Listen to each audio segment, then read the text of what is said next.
What are you afraid of? What frightens you the most? Maybe you're afraid of spiders, or heights, or imaginary monsters. Or maybe you're afraid of the dark, or of getting lost. Hello everyone, I'm Kathleen Pelly. Welcome to Journey with Story. Most of us, even us grown-ups, have things that frighten us, and it can be different things for different people. Today's episode is an old story from Egypt, a country in Africa, about a little boy who's frightened of many, many things, until one day he meets a kindly hare who shows him a way to find the courage to face his fears. Oh, how would you like some colouring sheets to go along with some of our favourite fairy tale episodes from this podcast? Can you go and get your mummy or daddy or grown-up, ask them to take a listen, and let's see how to do that? Hello, grown-ups. If you'd like some colouring sheets of our 5 favourite fairy tale episodes, then you can just go to www.journeywithstory.com and click there, and you'll have 5 favourite fairy tale colouring sheets. You can do it right now. Just hit pause and I'll be right here when you come back. Okay, did some of you do that? Great. And if you did, you'll see there's one blank page there in those colouring sheets, and that is for you to draw your favourite part of whatever episode you're listening to. It could be this one or another one. Let's take a journey with The Monster That Grew Small, and this version is retold by Joan Grant. Far to the south, beyond the third cataract, that's just another name for a waterfall, there was a small village where a certain boy lived with his uncle. The uncle was known as the Brave One because he was a hunter and killed such a lot of large animals, and he was very horrid to his nephew because he thought the boy was a coward. He tried to frighten him by telling him stories of the terrible monsters that he said lived in the forest, and the boy believed what he was told, for was not his uncle called the Brave One, the mighty hunter? Whenever the boy had to go down to the river, he thought that crocodiles would eat him, and when he went into the forest, he thought that the shadows concealed snakes, and that hairy spiders waited under the leaves to pounce on him. The place that always felt specially dangerous was on the path down to the village, and whenever he had to go along it, he used to run. One day, when he came to the most frightening part of this path, he heard a voice crying out from the shadows of the darkest trees. He put his fingers in his ears and ran even faster, but he could still hear the voice. His fear was very loud, but even so he could hear his own heart, and it said to him, "Perhaps the owner of that voice is much more frightened than you are. You know what it feels like to be frightened. Don't you think you ought to help?" So he took his fingers out of his ears and clenched his fists to make himself feel braver, and plunged into the deep shade, thrusting his way between thorn trees in the direction of the cities. He found a hare caught by the leg in a tangle of creepers, and the hare said to him, "I was so very frightened, but now you have come, I am not afraid any more. You must be very brave to come alone into the forest." The boy released the hare and quieted it between his hands, saying, "I am not at all brave. In my village they call me Myope, the frightened one. I should never have dared to come here, only I heard you calling." The hare said to him, "Oh, why are you frightened? What are you frightened of?" "I am frightened of the crocodiles who live in the river, and of the snakes and the spiders that lie in wait for me whenever I go out. But most of all, I am frightened of the things which rustle in the palm thatch over my bedplace. My uncle says they are only rats and lizards, but I know they are far worse than that." "What you want," said the hare, "is a house with walls 3 cubits thick, where you could shut yourself away from all the things you fear." "Well, I don't think that would do any good," said Niobe, "for if there were no windows, I should be afraid of not being able to breathe. And if there were windows, I should always be watching them, waiting for things to creep in to devour me." The hare seemed to have stopped being frightened, and Niobe said, "Now that you know that I am not at all brave, I don't suppose I'll see much of a protection. But if you feel I'd be better than nothing, I'll carry you home if you tell me where you live." To Niobe's astonishment, the hare replied, "I live in the moon, so you can't come home with me yet. But I should like to give you something to show you how grateful I am for your kindness. What would you like to have best in the world?" "I should like to have courage, but I suppose that's one of the things which can't be given." "Well, I can't give it to you, but I can tell you where to find it. The road which leads there you will have to follow alone. But when your fears are strongest, look up to the moon, and I will tell you how to overcome them." Then the hare told Niobe about the road he must follow, and the next morning, before his uncle was awake, the boy set out on his journey. His only weapon was a dagger that the hare had given him. It was long and keen, pale as moonlight. Soon the road came to a wide river. Then Niobe was very frightened, for in it there floated many crocodiles who watched him with their little evil eyes. But he remembered what the hare had told him, and after looking up to the moon, he shouted at them, "If you want to be killed, come and attack me." Then he plunged into the river, his dagger clutched in his hand, and began to swim to the far bank. Much to the crocodiles' surprise, they found themselves afraid of him. To try to keep up their dignity, they said to each other, "Oh, he is too thin to be worth the trouble of eating." And they shut their eyes and pretended not to notice him. So Niobe crossed the river safely and went on his way.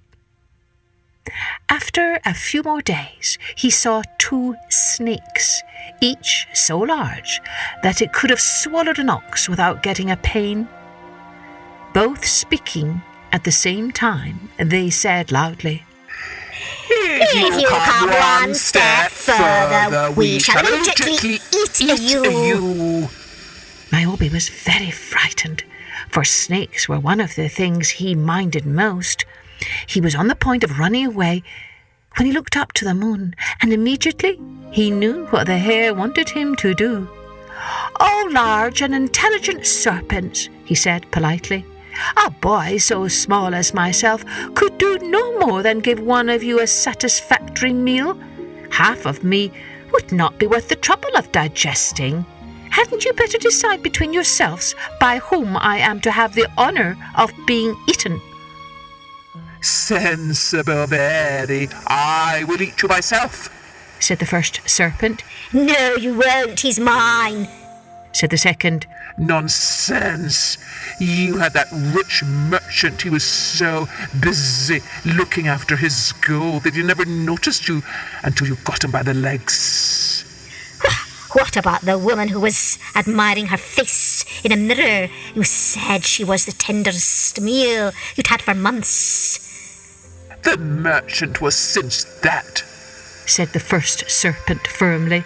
"He wasn't." "He was." "Wasn't." "Was."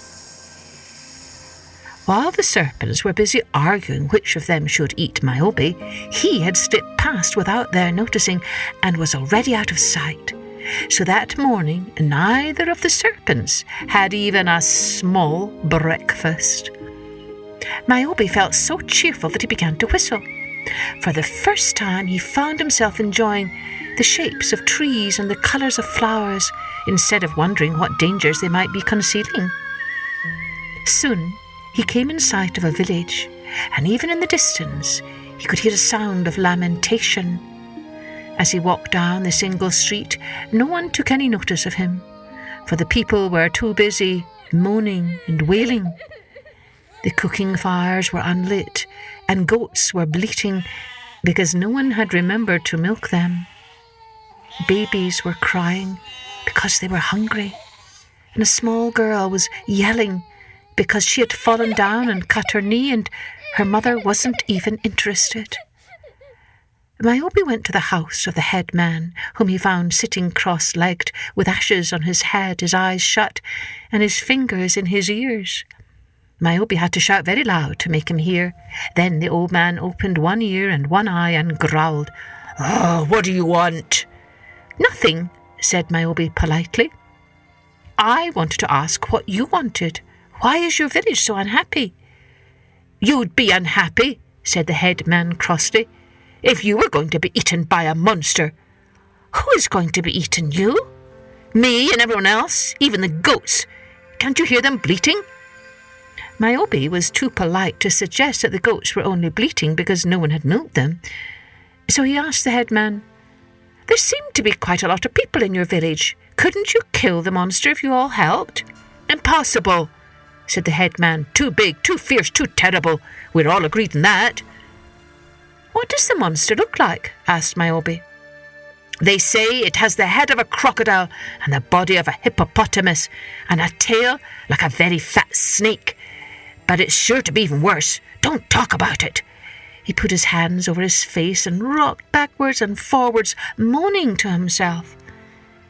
"If you will tell me where the monster lives, I will try to kill it for you," said Niobe, much to his own surprise.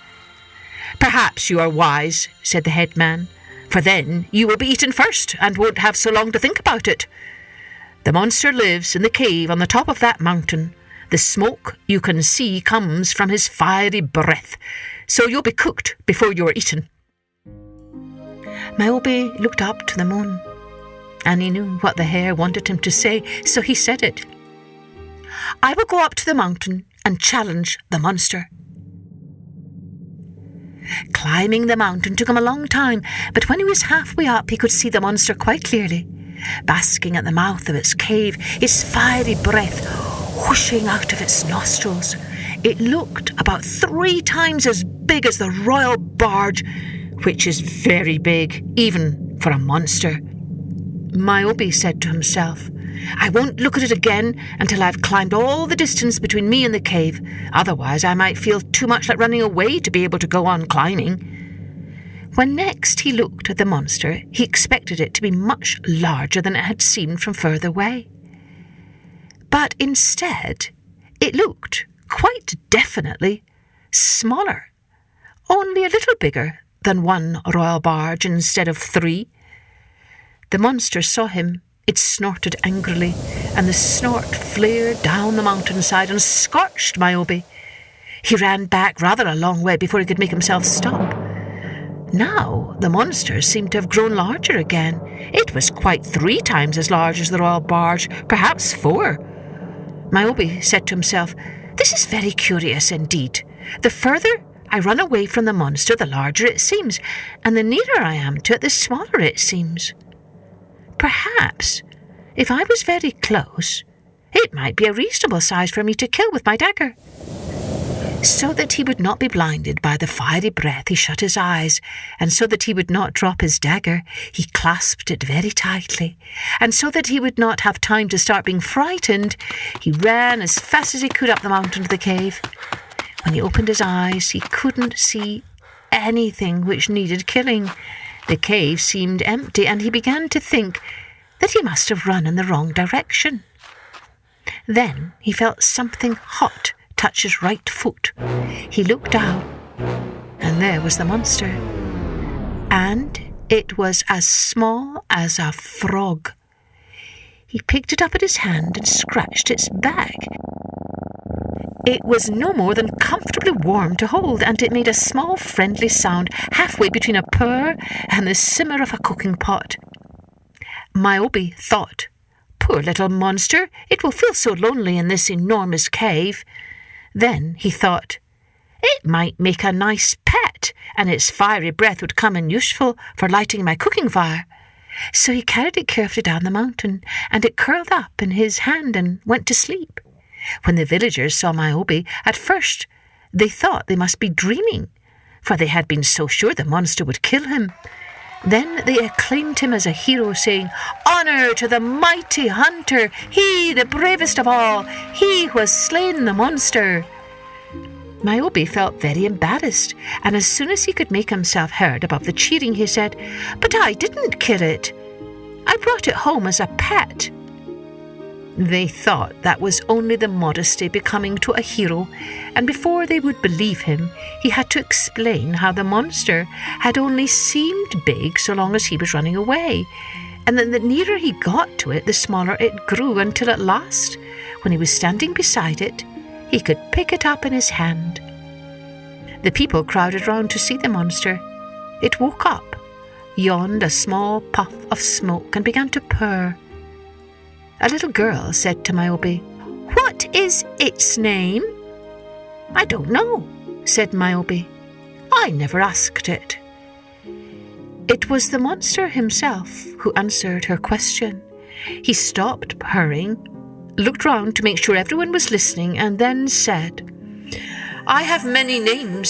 Some call me Famine, and some Pestilence. But the most pitiable of humans give me their own names." It yawned again,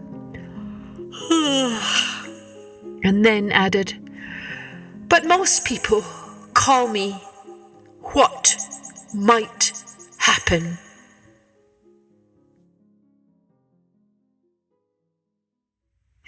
So don't forget, you can download those very popular 5 favourite fairy tales colouring sheets at www.journeywithstory.com. And when you sign up to my email list, you'll get all kinds of updates about this podcast, upcoming books, and other bits and bobs around the wonderful world of stories.